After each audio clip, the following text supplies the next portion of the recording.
శివపై attack చేయబోయిన అందర్నీ మడత పెట్టిన లంబో కైలాష్కి సైతం చుక్కలు చూపించాడు. శివ తన వాళ్లతో సహా అక్కడి నుంచి వెళ్ళిపోయాడు. అంటే ఏంటన్నయ్యా, మేము విందా ఫ్యామిలీ పరువు తీస్తున్నామనా మీ ఉద్దేశం అని షాక్ అవుతూ అడిగాడు కైలాష్. కోవింద్ తనని ఎందుకు మందలించాడో కైలాష్కి అర్థం కావట్లేదు.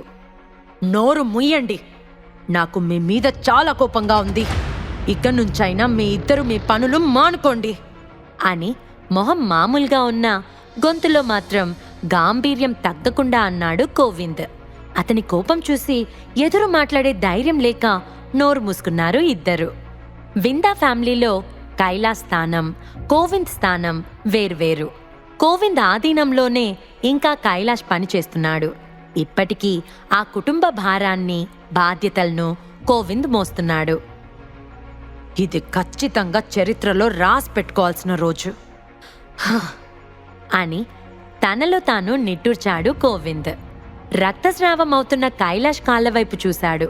వాళ్ళ చుట్టూ స్పృహలో లేకుండా పడున్న 20 మంది పైగా బాడీగార్డ్స్ని చూసి అది శివ పని అని కోవింద్కి అర్థమైంది. శివని నువ్వు ఎంతలా రెచ్చగొట్టకపోతే ఇక్కడ ఇంత విధ్వంసం జరిగిందో నేను అర్థం చేసుకోగలను. అసలేం జరిగిందో చెప్పు అని లోతైన స్వరంతో అడిగాడు కోవింద్. మేఘన, కైలాష్ ఒకరి మొహం ఒకరు చూసుకొని అక్కడ జరిగిందంతా నిజాయితీగా కోవింద్ ముందు పెట్టారు. వాళ్ళు చెప్పింది విన్న కోవింద్ మొహం వెంటనే వాడిపోయింది. నిజానికి అతను శివ చేసిన మెసేజ్తో అక్కడికొచ్చాడు. కానీ ఇదంతా చూస్తే చాలా సిగ్గుచేటుగా అనిపిస్తుంది. శివలో సహనం ఎందుకంతలా చచ్చిపోయిందో తెలుసుకోవడానికి అప్పటికప్పుడే విందా ఫ్యామిలీలో ఉన్న మరొక ఇద్దరితో అతను చర్చలు మొదలుపెట్టాడు. విందా ఫ్యామిలీలో అతని కోసం ఒక మేజర్ ప్లాన్ తయారవుతుంది. నిజం చెప్పాలంటే శివ అదుపు చేయలేని వ్యక్తి. చదరంగం అనుకునే ఈ ఆటలో అకస్మాత్తుగా కనిపిస్తాడు. ఎదుటివాడికి ఎలా చెక్ పెట్టాలో ఆలోచిస్తాడు. కాని ఎవ్వర్నీ నేరుగా చేయి కూడా చేసుకోడు. అలాంటివాడు వాళ్ళ జోలికొచ్చాడంటే ఖచ్చితంగా విందా ఫ్యామిలీలో ఎవరో అతన్ని కావాలనే రెచ్చగొడుతున్నారు. అలాంటి వాళ్ళు ఇంకా ఉన్నారా అనేది కోవింద్కి అర్థం కావట్లేదు. పోయినసారి అతని అల్లుడికి ఇలాంటి పరిస్థితి ఎదురైతే కోవింద్ తన కోపాన్ని చూపించాడు. కాని మళ్ళీ తన సొంత తమ్ముడికి ఇలాంటి పరిస్థితే ఎదురైంది. అతను కూడా శివ చేతిలో దారుణమైన దెబ్బలు తిన్నాడు.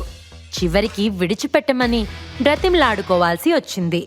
అవి తలుచుకుంటే అతని కోపం తారాస్థాయికి పోతుంది. కైలాష్, నువ్వింకా అతనితో పెట్టుకోవాలనుకుంటున్నావా? నేనడిగేది నీకు అర్థమైందనుకుంటా అని సీరియస్గా అన్నాడు కోవింద్. ఇప్పుడెందుకన్నయ్యా? ఆ శివ నాపై అటాక్ చేసే ధైర్యం చేశాడు.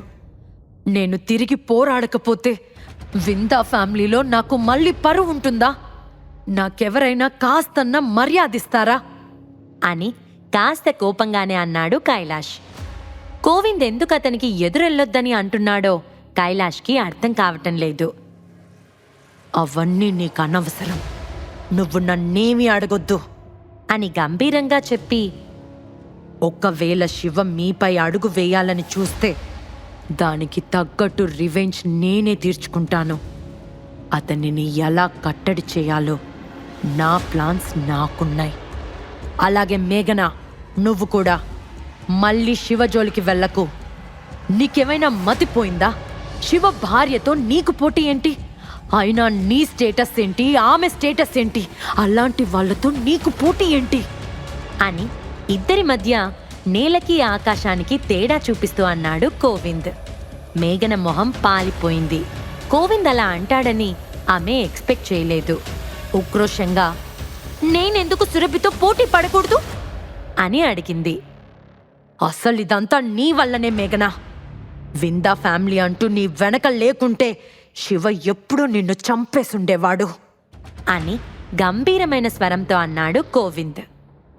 జాగ్రత్తగా విను మేఘనా. నువ్విక్కడి నుంచి వెంటనే శివ భార్య ఎక్కడుందో తెలుసుకొని వెళ్ళి ఆమెకి క్షమాపణ చెప్పు. వాళ్ళ దగ్గరికి మీరే స్వయంగా వెళ్ళి మీ తప్పును ఒప్పుకోండి. శివకి అతని భార్య అంటే ప్రాణం. ఆమె గురించి ప్రతి చిన్న విషయంలో కూడా శ్రద్ధ వహిస్తాడు. అలాంటిది మీరు ఆమె పట్ల అలా ప్రవర్తిస్తే అతను ఎందుకు ఊరుకుంటాడు? ఇలా వదిలేస్తే మీరు మాత్రం ఎందుకు ఊరుకుంటారు? మళ్ళీ శివకి అగైనెస్ట్గా ఏదో ఒక పథకాలు రచిస్తూనే ఉంటారు. మీరు చేసిన పని క్షమించరానిది. తన భార్యకు ఎదురు తిరిగారని ఒక ఫ్యామిలీనే లేకుండా చేశాడు శివ. ఇక మీరెంత? వెంటనే వెళ్ళి క్షమాపణ అడగండి అని ఆజ్ఞ జారీ చేశాడు గోవింద్. ఏంటి? మేం వెళ్ళి క్షమాపణ చెప్పాలా? ఇది నిజంగా నాకు మింగుడు పడట్లేదు. మీరేనా అంకుల్ ఇలా మాట్లాడేది? ఇది నేను ఎప్పటికీ ఒప్పుకోను అని గట్టిగానే అన్నది మేఘన. కోపం వస్తుందా మేఘన? నా గుండె కూడా మండిపోతుంది మీరు చేసిన పనికి. అలాగే జరిగిన అవమానాన్ని దిగమింగుకొని వెళ్ళి క్షమాపణ అడుగు అని చాలా కోపంగా అన్నాడు గోవింద్. నా దగ్గర వాదించడానికి ఎలాంటి పాయింట్స్ లేవు, కానీ ఈ విషయంలో నేనేం చేయలేను అంకుల్ అన్న ఆమె మొహం కోపంతో రగిలిపోతుంది. అలాగే గోవింద్ కూడా కోపంగా ఉన్నాడు. కానీ మేఘనకు వేరే మార్గం కూడా లేదు. గోవింద్ మొహంలోని కోపం శివ మీద, ఆ తండ్రి కూతుర్ల రివెంజ్ ప్లాన్స్ పై క్షణంలో నీళ్లు చల్లేసినట్లు అయింది. ఇద్దరి మొహాలు అతని కోపం చూసి మాడిపోయాయి. శివ, సురభి హోటల్ నుంచి బయటకొచ్చారు. లంబో డ్రైవర్ సీట్లో కూర్చోగా తుషార్ అతని పక్కన కూర్చున్నాడు. సురభి, శివ వెనక సీట్లో కూర్చోగానే లంబో కార్ స్టార్ట్ చేశాడు. అక్కడి నుంచి వాళ్ళు బిజినెస్కి పర్ఫెక్ట్గా ఉండే బిల్డింగ్ కోసం వెతకడానికి ముంబైలో ఉన్న ఫేమస్ ప్లేస్లకి బయలుదేరారు. ముంబై సిటీలో ప్రతి ఒక్క ప్లేస్ కూడా తుషార్ బిజినెస్లో భాగమే. కానీ తుషార్కి తెలుసు, ముంబై సిటీలో ఉన్న ప్రతి మేజర్ ఆస్తి కూడా శివదే అని. అతను కేవలం శివ ఆస్తులను చూసుకోవడానికి సహాయం చేసేవాడు. కానీ అవన్నీ తుషార్ సొంతం కాదు. వెనక సీట్లో కూర్చున్న శివ కార్ స్టార్ట్ కాగానే కళ్ళు మూసుకొని వెనక్కి వాలాడు. కానీ సురభి మాత్రం ఏదో ఆలోచిస్తున్నట్లుగా గడ్డంపై తన వేలును కొట్టుకుంటూ మరో లోకంలో ఉంది. అదే టైంలో ఒక్కసారిగా సురభి ఫోన్ మోగింది. ఉలిక్కిపడి ఆమె ఫోన్ చేతిలోకి తీసుకొని ఎవరు చేశారా అని చూసి ఆమె కళ్ళు అంతలోనే పెద్దవయ్యాయి. శివ, మేఘన ఇప్పుడెందుకు నాకు కాల్ చేస్తుంది అని అయోమయంగా శివనే చూస్తూ అన్నది సురభి. కాల్ లిఫ్ట్ చేయి, ఆమె నీకు క్షమాపణ చెప్పడానికి ఫోన్ చేసింది అని అన్నాడు శివ చాలా నెమ్మదిగా కళ్ళు ఓపెన్ చేస్తూ. ఖచ్చితంగా గోవింద్ అక్కడికి వెళ్ళుంటాడని శివ అంచనా. కైలాష్ అతని కూతురు ముందు లెక్క చేయకపోయినా గోవింద్ కోపానికి ఖచ్చితంగా వాళ్ళ తప్పును తెలుసుకుంటారని శివకి తెలుసు. శివని అనుమానంగా చూస్తూనే సురభి ఫోన్ లిఫ్ట్ చేసింది. హలో సురభి, మిమ్మల్ని డిస్టర్బ్ చేసినందుకు సారీ. ఇవాళ జరిగిన దాంట్లో నా తప్పేముందో నేను తెలుసుకున్నాను. మన క్లాస్మేట్స్ అందరి ముందు మిమ్మల్ని అవమానించినందుకు నా మనస్ఫూర్తిగా నేను మీకు క్షమాపణ చెప్తున్నాను. ప్లీజ్ ఏమనుకోకు అని పొగర్నంతా పక్కన పెట్టి మరీ నెమ్మదిగా సురభితో మాట్లాడుతుంది మేఘన. సురభి ఆశ్చర్యంగా శివ వైపు చూసింది. శివ ఇదంతా చేయగలడని సురభి ఊహించలేదు. కానీ ఇంతలోనే మేఘనలో అంత మార్పు ఎలా సాధ్యమని ఆమె ఆలోచన సాగుతుంటే, సురభి, నా తప్పును నేను మనస్ఫూర్తిగా ఒప్పుకుంటున్నాను. నేను కళ్ళున్నా చూడలేని గుడ్డిదాన్ని అయిపోయాను. ఇకపై నేను మీ విషయంలో ఎప్పుడూ కలగచేసుకోను, ఎలాంటి తప్పులు చేయను అని చాలా చిన్న గొంతుతో ప్లీజింగ్గా మాట్లాడుతుంది మేఘన. సురభి ఇంకా మౌనంగా ఉండటంతో, మన క్లాస్మేట్స్ కోసమైనా నన్ను క్షమించు ప్లీజ్ ప్లీజ్ అని మరొకసారి అన్నది మేఘన. తన స్వభావానికి విరుద్ధంగా తన కోపాన్నంతా పక్కన పెట్టి మాట్లాడుతున్న మేఘన మాటలకు మొహం చిట్లించింది సురభి. సురభి కాసేపు ఆలోచించిన తర్వాత, నేను నిన్నేదో చేస్తానని నువ్వు భయపడాల్సిన అవసరం లేదు మేఘన. ఎందుకంటే ఆ అవసరం నాకు లేదు. అందరూ మీలా ఉండరు కదా. పక్క వాళ్ళని తక్కువ చేసి చూసే అలవాటు నాకు లేదు అని అన్నది. సురభి, నువ్వు చెప్పింది నిజమే. నేను మంచిదాన్ని కాదు, ఇక మంచిదానిగా కూడా మారలేనేమో అని చాలా సిన్సియర్గా సురభి ముందు తన తప్పు ఒప్పుకుంది మేఘన. ఓకే, ఇక వదిలే. ఇలాంటిది మరోసారి రిపీట్ చేయకు. ఇక నిన్ను ఎవ్వరూ ఇబ్బంది పెట్టరు అంటూ అవతల మేఘన మాటలు పట్టించుకోకుండానే ఫోన్ కట్ చేసింది సురభి. తనకి ఆమెతో మాట్లాడటం అస్సలిష్టం లేదు. మేఘన లాంటి సెల్ఫిష్ పీపుల్తో మాట్లాడటం సురభికి అస్సలు నచ్చదు. సురభి మెల్లగా తల తిప్పి శివ వైపు చూసింది. ఆమె మొహంలో చిన్న నవ్వు, కాస్త ప్రశాంతత కనిపిస్తుంది. అతను బాంబేకి వచ్చినప్పుడు ఆమె శివ గురించి చాలా వరకు అర్థం చేసుకుంది. అతను చాలా sharp and powerful person. Shiva పరాక్రమం చాలా గొప్పదని తెలుసు. పరపతి గల విందా ఫ్యామిలీ గురించి ఆమెకు పెద్దగా తెలియకపోయినా సురభి ఎప్పుడూ ఒక్కటే అనుకునేది, శివ చాలా పవర్ఫుల్ మ్యాన్ అని. కాని శివ దీనిని ఇంత సులభంగా పరిష్కరించడం సురభికి చాలా ఆశ్చర్యంగా ఉంది. నిజంగా ఇవాళ సురభికి చాలా సంతోషంగా ఉంది. తన క్లాస్మేట్స్ పార్టీకి అతను అటెండ్ అవ్వడమే కాదు, ఇవాళ శివ పవర్తో అందరి నోర్లు మూయించాడు. ఇక తన క్లాస్మేట్ సర్కిల్లో ఎవ్వరు కూడా సురభిని తక్కువ చేసి చూసే సాహసం చెయ్యరు. ఈ విషయంలో సురభి ఇంకా సంతోషంగా ఉంది. ఎంతైనా తన హస్బెండ్ తన కోసం ఇంత చేస్తే ఏ అమ్మాయి మాత్రం సంతోషంగా ఉండదు చెప్పండి? సురభి, నువ్వు ఆలోచించాల్సింది ఇవన్నీ నేను ఎలా చేశాను అని కాదు.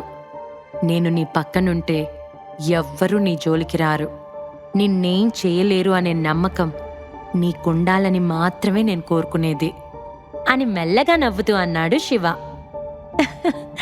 అవును అని వెంటనే వేగంగా తల ఊపింది సురభి. నిజం చెప్పాలంటే శివ ఒక మామూలు వ్యక్తి అయినా, అసాధారణ వ్యక్తి అయినా, వాళ్ళ బంధం మొదలైనప్పటి నుంచి వారి జీవితం ముగిసే వరకు ఎవరు ఎలాంటి సమస్యలు సృష్టించినా అది వాళ్ళ బంధాన్ని ప్రభావితం చేయదు. ఎందుకంటే అది శివపైన సురభికి ఉన్న నమ్మకం. తన ప్రాణం కన్నా ఎక్కువగా శివని ప్రేమిస్తుంది సురభి. ఈ ఆలోచనలో ఉండగానే కార్ ముంబైలోని టాప్ బిజినెస్ ఏరియా అయిన సిటీ బిజినెస్ సర్కిల్కి వచ్చింది. ఎన్నో వాణిజ్య సముదాయాల మధ్యలో హుందాగా తనదైన ప్రత్యేక స్థానాన్ని చాటుతూ top grade residentials, district houses, supporting commercial square, movie and television, street food, entertainment city అన్నీ దాదాపుగా ఎక్కువ శాతం ఆ ఏరియాలోనే ఉంటాయి. తుషార్ వాళ్ళని highest building in our country అయిన వరల్డ్ టౌన్ టవర్ అనే ప్లేస్ దగ్గరికి తీసుకొచ్చాడు.